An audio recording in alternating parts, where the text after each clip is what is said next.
April 6, from Deuteronomy, chapter 29. These are the terms of the covenant the Lord commanded Moses to make with the Israelites while they were in the land of Moab, in addition to the covenant he had made with them at Mount Sinai. Moses reviews the covenant. Moses summoned all the Israelites and said to them, "You have seen with your own eyes everything the Lord did in the land of Egypt, to Pharaoh and to all his servants, and to his whole country, all the great tests of strength, the miraculous signs, and the amazing wonders. But to this day the Lord has not given you minds that understand, nor eyes that see, nor ears that hear. For 40 years I led you through the wilderness, yet your clothes and sandals did not wear out. You ate no bread and drank no wine or other alcoholic drink, but he gave you food so you would know that he is the Lord your God. When we came here, King Sihon of Heshbon and King Og of Bashan came out to fight against us, but we defeated them. We took their land and gave it to the tribes of Reuben and Gad, and to the half-tribe of Manasseh as their grant of land. Therefore, obey the terms of this covenant so that you will prosper in everything you do. All of you, tribal leaders, elders, officers, all the men of Israel are standing today in the presence of the Lord your God. Your little ones and your wives are with you, as well as the foreigners living among you who chop your wood and carry your water. You are standing here today to enter into the covenant of the Lord your God. The Lord is making this covenant, including the curses. By entering into the covenant today, he will establish you as his people and confirm that he is your God, just as he promised you, and as he swore to your ancestors, Abraham, Isaac, and Jacob. But you are not the only ones with whom I am making this covenant with its curses. I am making this covenant both with you who stand here today in the presence of the Lord our God, and also with the future generations who are not standing here today. You remember how we lived in the land of Egypt and how we traveled through the lands of enemy nations as we left. You have seen their detestable practices and their idols made of wood, stone, silver, and gold. I am making this covenant with you so that no one among you, no man, woman, clan, or tribe will turn away from the Lord our God to worship these gods of other nations, and so that no root among you bears bitter and poisonous fruit. Those who hear the warnings of this curse should not congratulate themselves, thinking, I am safe even though I am following the desires of my own stubborn heart. This would lead to utter ruin. The Lord will never pardon such people. Instead, his anger and jealousy will burn against them. All the curses written in this book will come down on them, and the Lord will erase their names from under heaven. The Lord will separate them from all the tribes of Israel to pour out on them all the curses of the covenant recorded in this book of instruction.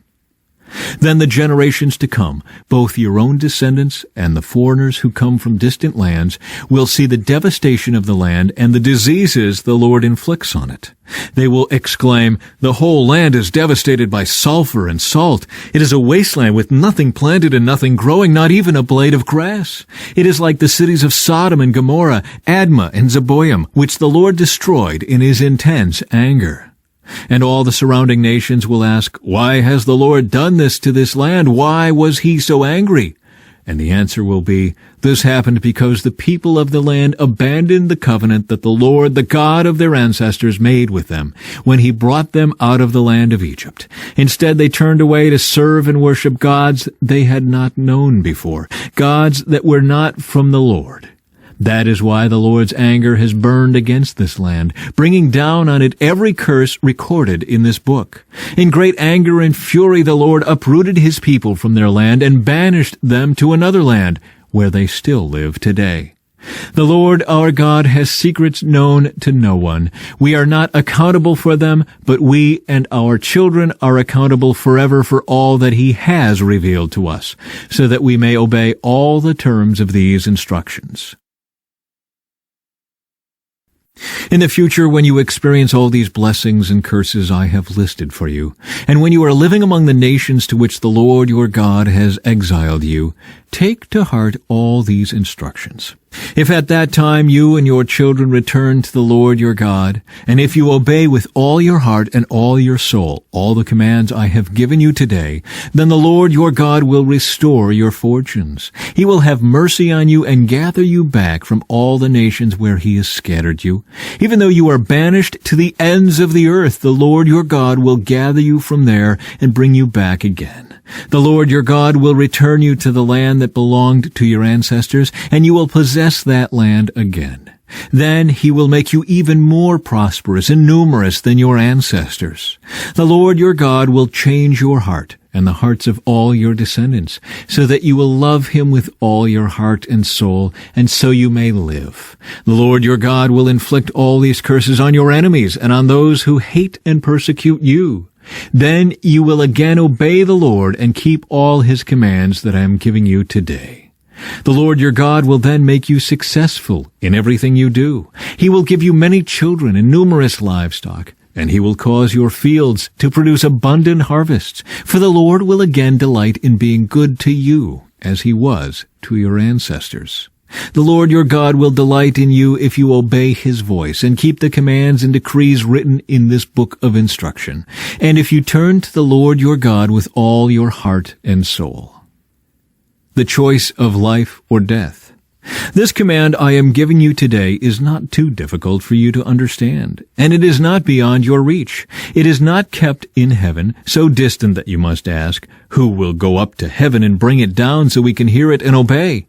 It is not kept beyond the sea, so far away that you must ask, who will cross the sea to bring it to us so we can hear it and obey?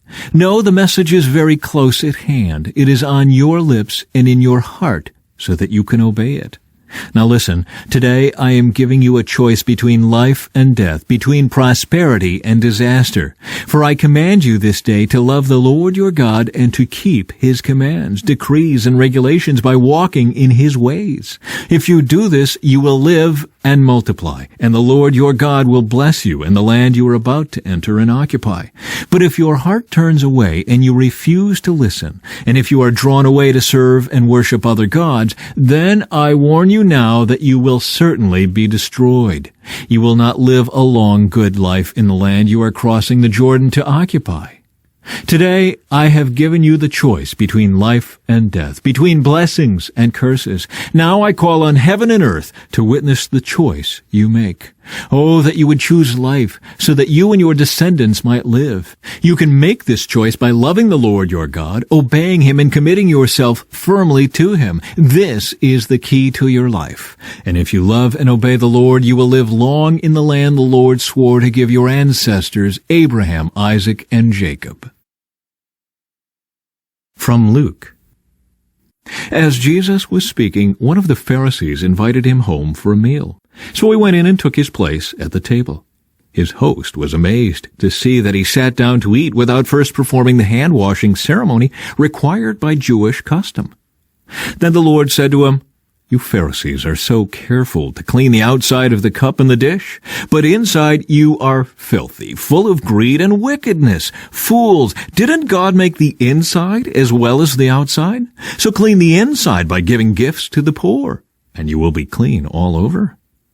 What sorrow awaits you, Pharisees, for you are careful to tithe even the tiniest income from your herb gardens, but you ignore justice and the love of God. You should tithe, yes, but do not neglect the more important things. What sorrow awaits you, Pharisees, for you love to sit in the seats of honor in the synagogues and receive respectful greetings as you walk in the marketplaces. Yes, what sorrow awaits you, for you are like hidden graves in a field. People walk over them without knowing the corruption they are stepping on." "Teacher," said an expert in religious law, "you have insulted us too in what you just said." "Yes," said Jesus, "what sorrow also awaits you experts in religious law, for you crush people with unbearable religious demands, and you never lift a finger to ease the burden. What sorrow awaits you, for you build monuments for the prophets your own ancestors killed long ago. But in fact, you stand as witnesses who agree with what your ancestors did. They killed the prophets, and you join in their crime by building the monuments. This is what God in his wisdom said about you. I will send prophets and apostles to them, but they will kill some and persecute the others. As a result, this generation will be held responsible for the murder of all God's prophets from the creation of the world, from the murder of Abel to the murder of Zechariah, who was killed between the altar and the sanctuary. Yes, it will certainly be charged against this generation. What sorrow awaits you experts in religious law, for you remove the key to knowledge from the people. You don't enter the kingdom yourselves, and you prevent others from entering. As Jesus was leaving, the teachers of religious law and the Pharisees became hostile and tried to provoke him with many questions. They wanted to trap him into saying something they could use against him. Meanwhile, the crowds grew until thousands were milling about and stepping on each other. Jesus turned first to his disciples and warned them, "Beware of the yeast of the Pharisees, their hypocrisy. The time is coming when everything that is covered up will be revealed, and all that is secret will be made known to all. Whatever you have said in the dark will be heard in the light, and what you have whispered behind closed doors will be shouted from the housetops for all to hear." Dear friends, don't be afraid of those who want to kill your body. They cannot do any more to you after that. But I'll tell you whom to fear. Fear God, who has the power to kill you and then throw you into hell.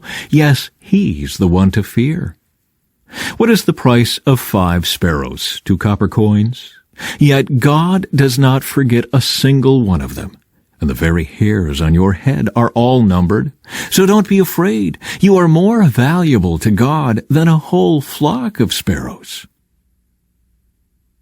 Psalm 78. O my people, listen to my instructions. Open your ears to what I am saying, for I will speak to you in a parable. I will teach you hidden lessons from our past, stories we have heard and known, stories our ancestors handed down to us. We will not hide these truths from our children. We will tell the next generation about the glorious deeds of the Lord, about his power and his mighty wonders. For he issued his laws to Jacob. He gave his instructions to Israel. He commanded our ancestors to teach them to their children, so the next generation might know them, even the children not yet born, and they in turn will teach their own children. So each generation should set its hope anew on God, not forgetting his glorious miracles and obeying his commands. Then they will not be like their ancestors, stubborn, rebellious, and unfaithful, refusing to give their hearts to God. The warriors of Ephraim, though armed with bows, turned their backs and fled on the day of battle. They did not keep God's covenant and refused to live by his instructions. They forgot what he had done, the great wonders he had shown them, the miracles he did for their ancestors on the plain of Zoan in the land of Egypt. For he divided the sea and led them through, making the waters stand up like walls. In the daytime he led them by a cloud, and all night by a pillar of fire. He split open the rocks in the wilderness to give them water, as from a gushing spring. He made streams pour from the rock, making the waters flow down like a river. Yet they kept on sinning against him, rebelling against the Most High in the desert. They stubbornly tested God in their hearts, demanding the foods they craved. They even spoke against God himself, saying, "God can't give us food in the wilderness. Yes, he can strike a rock so water gushes out, but he can't give his people bread and meat." When the Lord heard them, he was furious. The fire of his wrath burned against Jacob. Yes, his anger rose against Israel, for they did not believe God or trust him to care for them. But he commanded the skies to open. He opened the doors of heaven. He rained down manna for them to eat. He gave them bread from heaven. They ate the food of angels. God gave them all they could hold. He released the east wind in the heavens and guided the south wind by his mighty power. He rained down meat as thick as dust, birds as plentiful as the sand on the seashore. He caused the birds to fall within their camp and all around their tents. The people ate their fill. He gave them what they craved. But before they satisfied their craving, while the meat was yet in their mouths, the anger of God rose against them, and he killed their strongest men. He struck down the finest of Israel's young men. From Proverbs. Truthful words stand the test of time, but lies are soon exposed. Deceit fills hearts that are plotting evil. Joy fills hearts that are planning peace.